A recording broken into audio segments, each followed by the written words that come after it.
Shauna, I really enjoyed your question because it made me think about my answer, but also made me wonder why I thought my answer was so harsh.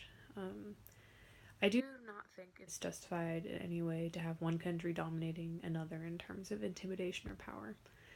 It's just like political systems on a global view. These should all How should all countries work together?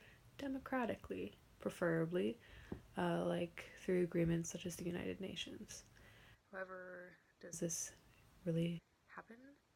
No, it's oftentimes a monarchy. There are old countries or generations in power, like Britain, for example, along with new people coming in to power by succession or through force, like the US.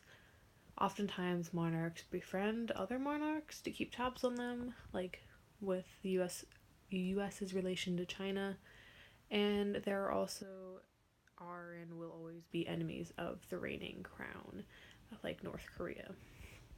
But we all have to play civilly because any of us could destroy the world, and whenever we choose to, we can do that.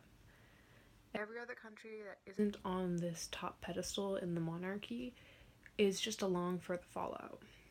Is it justifiable? No. It's not even in a political or moral sense justifiable. But is it a reality? Unfortunately so. In the case of nuclear weapons, I do not think outlawing them will do any good. For one thing, there is no one to police the possession of atomic weapons. We could nominate the US to do it, but then who would be policing us?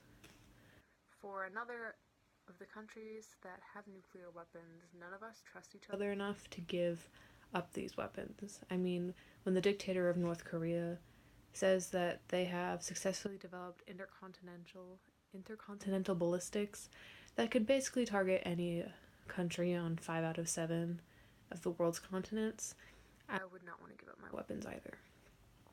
At this point, because everyone is in that defensive position, we won't be able to get that much done in terms of policy or even peace. Our first step should then be calming everyone down, and then we can talk nuclear.